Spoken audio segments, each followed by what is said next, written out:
जय हिंद साथियों, PSC warrior academy में आप सबका स्वागत है। चलिए आज करंट अफेयर के न्यूज़ के साथ फिर मैं आपके सामने हूँ। और ये जो है करंट अफेयर आपका यूपीएससी स्टेट पीसीएस के अलावा सभी में काम करते हैं। आपको वहाँ पर आपके यहाँ से क्वेश्चन आ सकते हैं। अभी जो है एक न्यूज़ आया है, तो पहले ये कहना चाहूँगा कि जो इस वीडियो को पहली बार देख रहे हैं, वीडियो को पहले पूरा देखिए, उसके बाद अगर आपको इच्छा हो तो आप इसे सब्सक्राइब कीजिएगा चैनल को।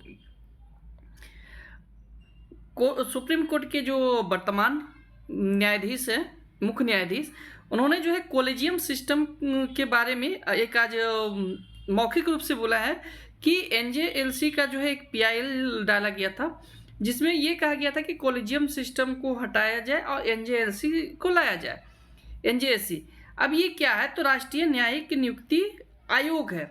ओके, तो चलिए इसके बारे में जानते हैं कि है क्या। तो भारत के मुख्य न्यायाधीश सूर्यकांत ने मौखिक रूप से कहा है कि सुप्रीम कोर्ट उस याचिका पर विचार करेगी जिसमें जो है राष्ट्रीय न्यायिक आयोग के जो है को दोबारा स्थापित करने और कॉलेजियम सिस्टम को समाप्त करने का है। न्यायपालिका ने जो है 2015 में इसे जो है असंवैधानिक करके जो है रद्द कर दिया गया था।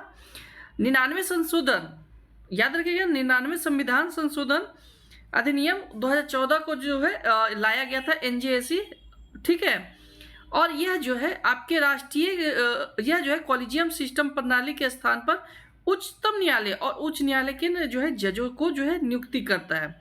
इसमें प्रावधान किया था कि यह अधिनियम जो है भारतीय संविधान के 1950, ठीक है, भारतीय संविधान के 1950 के कॉन्स्टिट्यूशन ऑफ इंडिया, ये COI मतलब कॉन्स्टिट्यूशन ऑफ इंडिया के अनुच्छेद 124A, 124B और 124C को जो है यहाँ पर किया है। ओके, शामिल प्रावधान है। इसमें क्या है कि 6 सदस्य शामिल होते हैं।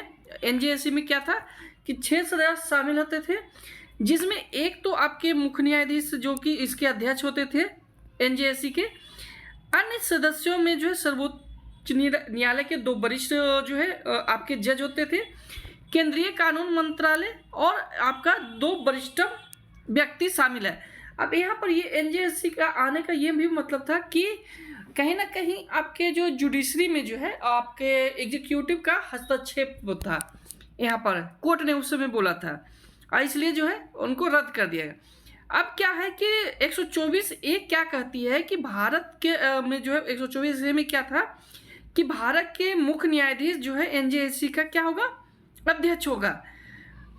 भारत के मुख्य न्यायाधीश के बाद उच्चतम न्यायालय के वरिष्ठ न्यायाधीश जो इसके सदस्य होंगे, पदेन सदस्य के रूप में विधि आयोग, विधि और न्याय प्रभारी केंद्रीय मंत्री होंगे। ओके, प्रधानमंत्री और भारत के मुख्य न्यायाधीश और लोकसभा के विपक्ष के नेता, जहां विपक्ष नहीं है तो सबसे बड़े जो है पार्टी है, उनके नेता जो इसमें शामिल थे। एक प्रतिष्ठित व्यक्ति जो कि अनुसूचित जनजाति जाति से आते हैं, पिछड़ा वर्ग से आते हैं, वो भी, और अल्पसंख्यक महिला से, वो भी इसमें शामिल थे। ओके, अब कॉन्स्टिट्यूशन ऑफ इंडिया के अनुच्छेद 124B में इसका जो उस समय जो संशोधन हुआ था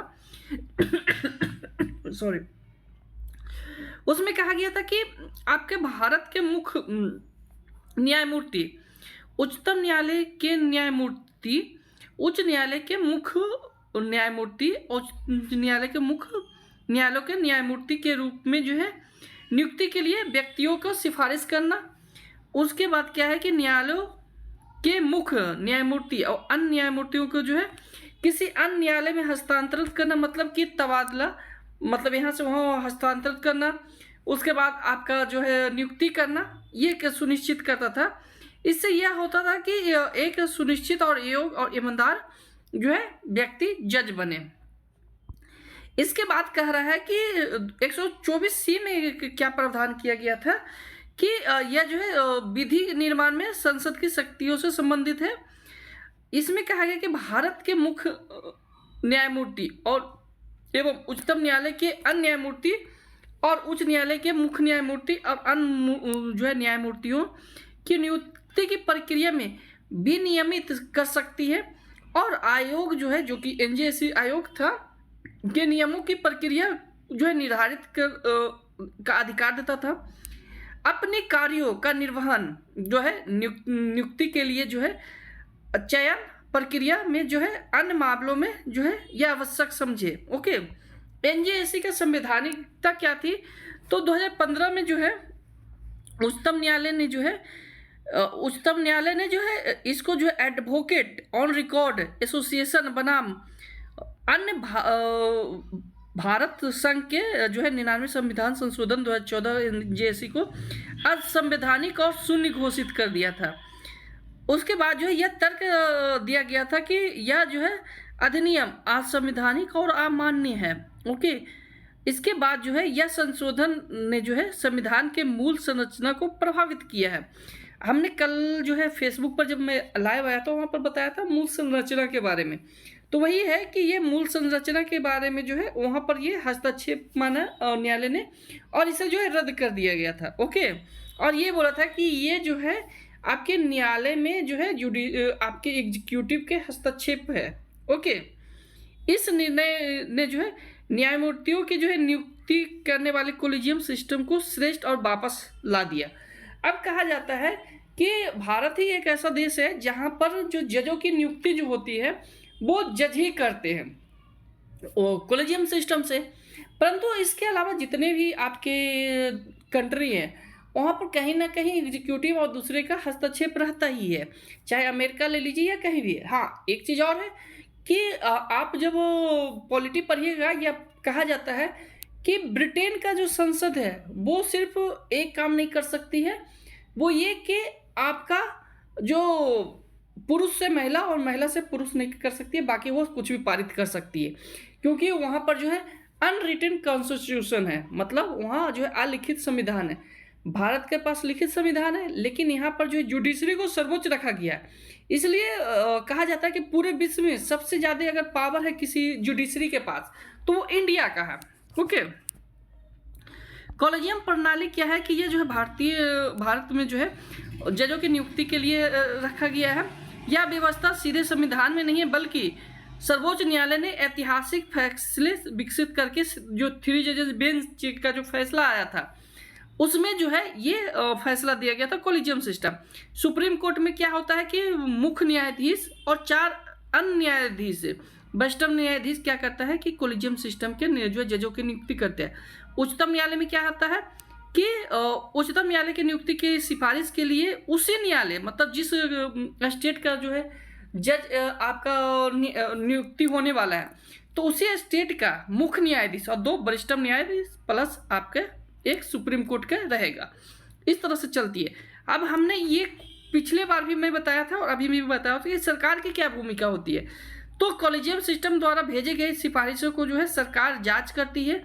यदि सरकार को कुछ उस पर आपत्ति होती है तो एक बार वापस भेज सकती है, ये याद रखिएगा। परंतु जो है कोर्ट को मानना या ना मानना उनके ऊपर डिपेंड है। अगर नहीं मानते हैं उसी के नाम को दोबारा भेजती है तो ये जो है सरकार उनको नियुक्ति करेंगे। अब होता क्या है कि जब वो कॉलेजियम सिस्टम से जाता है तो कानून मंत्रालय के पास जाता है, वो उसकी जांच करती है। अगर कुछ आपत्ति होता है तो वापस भेजता है, अगर आपत्ति नहीं होती है तो वो कहाँ भेजता है? होम मिनिस्ट्री में। होम मिनिस्ट्री क्या करती है? राष्ट्रपति को भेजती है। ओके, तो ये प्रोसेस चलती है। निर्णय, अंतिम निर्णय यदि कॉलेजियम भेजा जाए तो नामों को दोबारा भेजता है, सरकार उन्हें ही नियुक्त करने के लिए बाध्य है। ओके, क्योंकि आपका ये स्वतंत्र है। चलिए अब नेक्स्ट न्यूज है कि राष्ट्रीय औद्योगिक का जो है वर्गीकरण किया गया कोड 2025। अब इसमें क्या है कि सांख्यिकी जो है एवं क्रियान्वयन मंत्रालय ने जो राष्ट्रीय नमूना सर्वेक्षण के 75 वर्ष पूरे होने के उपलक्ष्य में आयोजित समारोह के दौरान राष्ट्रीय औद्योगिक वर्गीकरण 2025 जारी किया। यह जो अध्यातन भारत के आर्थिक गतिविधियों के वर्गीकरण का है, जैसे व्यापक बदलाव, वैश्विक सामंजस्य और डिजिटल हरित और प्लेटफॉर्म जैसे आजकल हो गया है ना डिजिटल प्लेटफॉर्म, तो उस सब को जो है वर्गीकरण करने के लिए कि कौन डिजिटल में जाएगा कौन हरित में जाएगा। ओके, जो आपकी एमएसएमई वगैरह क्या है, तो राष्ट्रीय औद्योगिक वर्गीकरण भारत का जो है आधिकारिक ढांचा है जो आर्थिक गतिविधियों को उन के जो है प्राथमिक औद्योगिक संचालन के आधार पर वर्गीकृत करता है। राष्ट्रीय खाटा जीडीपी गणना सूचकांक संकलन, इसके बाद व्यवसाय पंजीकरण, मतलब मंत्रालय का क्या क्या में आएगा, खाता में आएगा, पंजीकरण में आएगा, नीति निर्माण में आएगा, बजट योजना में आएगा। ओके, वैश्विक संरेखण। ओके, तो NIC जो है किस संयुक्त सांख्यिकी विभाग द्वारा जो है विकसित अंतर्राष्ट्रीय मानक औद्योगिकीकरण का जो है वर्गीकरण के रूप में जो है अपनाया गया है। इसमें जो है भारतीय आर्थिक आंकड़ों की वैश्विक मानकों का जो है तुलना सुनिश्चित होता है। अब ये पहली बार शुरू कब हुआ था? तो 1962 में शुरू हुआ था। इसके बाद जो है संशोधित कब कब हुआ है? तो 70, 87, 98, 2004 और 2008 और 2011 में, अब 2025 में हुआ है। प्रबंधन क्या है? सांख्यिकी एवं क्रियान्वयन मंत्रालय के अंतर्गत जो है राष्ट्रीय सांख्यिकी कार्यालय द्वारा है। ओके, औद्योगिक जो है प्रौद्योगिकी के दृष्टिकोण, तो NIC जो है क्या उत्पादित किया है पर केंद्रित है, ना कि कैसे उत्पादित किया है पर। ओके, उदाहरण के लिए हथकरघा बनाम मशीन से बने कपड़ा वर्गीकरण उत्पादन श्रेणी के निर्माण करता है। उत्पादन जो है ये क्या करती है? विधि नहीं करती है। ओके, अब आइए कि NJC 2025 की विशेषताएं क्या है। तो NIC 2025 में जो है NIC 2008 के जो है बाद सबसे बड़ा व्यापक सुधार है। यह जो है आपके बदलते आर्थिक परिदृश्य जो है विशेष रूप से डिजिटल और हरित बदलाव का रख रखाव किया है। पिछले जो है छः अंकीय वर्गीकरण की ओर है, 5 अंकीय से 6 अंकीय कोडिंग दिया गया है। उप वर्गीकरण ये सब आपके आ जाते हैं, जो कि आप जो रजिस्ट्रेशन वगैरह करते हैं तो 5 अंक से 6 अंक कर दिया। वैश्विक सामंजस्य में जो है 4 अंक के स्तर पर जो है संयुक्त राष्ट्र ISIC संशोधन के साथ 5 कर दिया गया है। तो ये सब कोडिंग है, जो कि जब से आप MSME वगैरह जो आप या कोई भी उद्योग को आप रजिस्टर करते हैं तो उसके बारे में ये चीज़ें हैं। ओके, कहाँ कहाँ क्या क्या हुआ है तो ये आप एक बार देख सकते हैं, कोई इशू नहीं है। ओके, चलिए आते हैं नेक्स्ट हमारा है सिरपुर जो है पुरातात्विक स्थल। ओके, ये है सिरपुर पुरातात्विक स्थल, ये आप देख सकते हैं। तो चर्चा में किया है कि छत्तीसगढ़ सरकार समुद्र जिले में जो है 5वीं शताब्दी के सिरपुर पुरातात्विक जो स्थल को जो है यूनेस्को के धरोहर में नामांकन करने की तैयारी कर रहा है, जिसे जो है डिजिटली प्रदर्शन और बैटरी संचालित परिवहन से शुरू किया जा रहा है।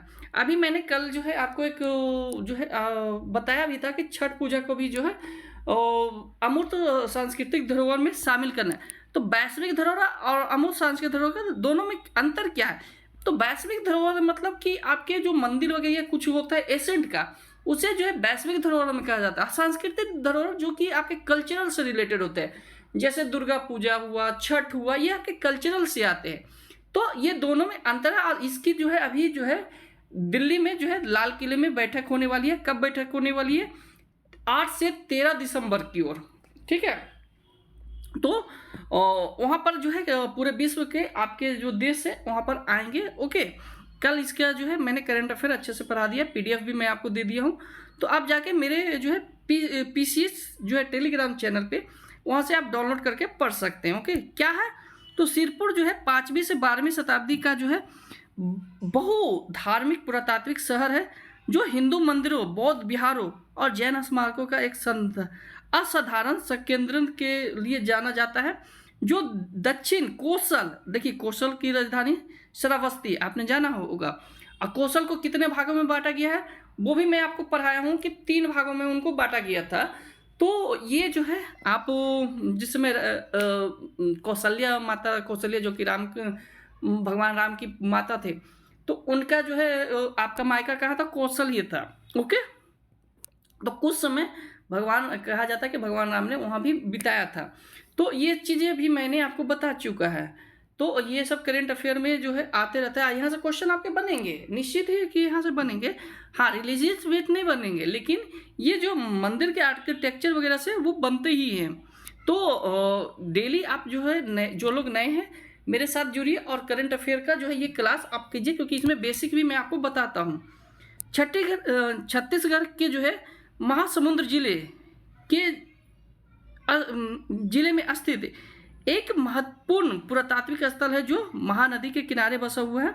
तो वहाँ पर क्या है, महानदी है। ओके, इतिहास में सर्वप्रथम 1882 में जो है अलेक्जेंडर द्वारा जो है इसकी पहचान की गई और जो है 1950 के दशक में जो है प्रमुख उत्खनन पुनः शुरू किया गया और 1990 के दशक में जो है 2003 के बाद इसका विस्तार हुआ। ओके,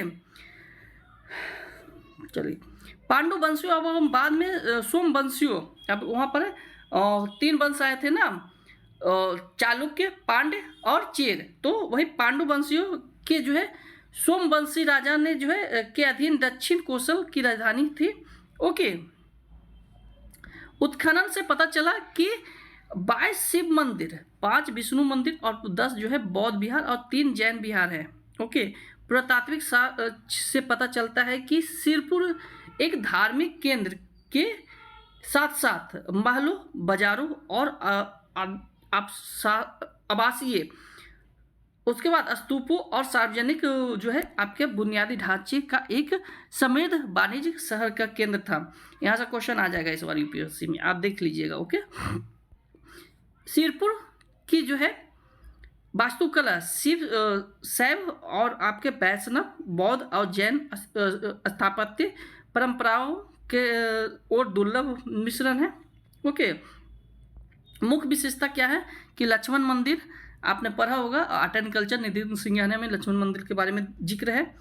तो ये जो है बेसिक आप वहाँ से थोड़ा देख सकते हैं और यहाँ से इस क्वेश्चन आपके बनेंगे ही, इस पीडीएफ से, इस जो पेज है इससे बनेंगे।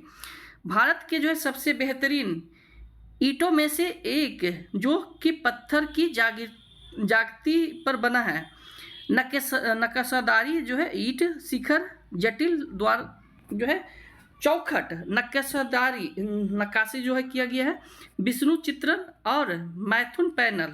ठीक है, सुरंग टीला जो है इसका क्या है, कॉम्प्लेक्स है। यह जो है नाटकीय पंचायतन मंदिर जो कि 9 मीटर ऊंची छत है पर स्थित है, जिस पर जो है 37 सीढ़ियाँ हैं।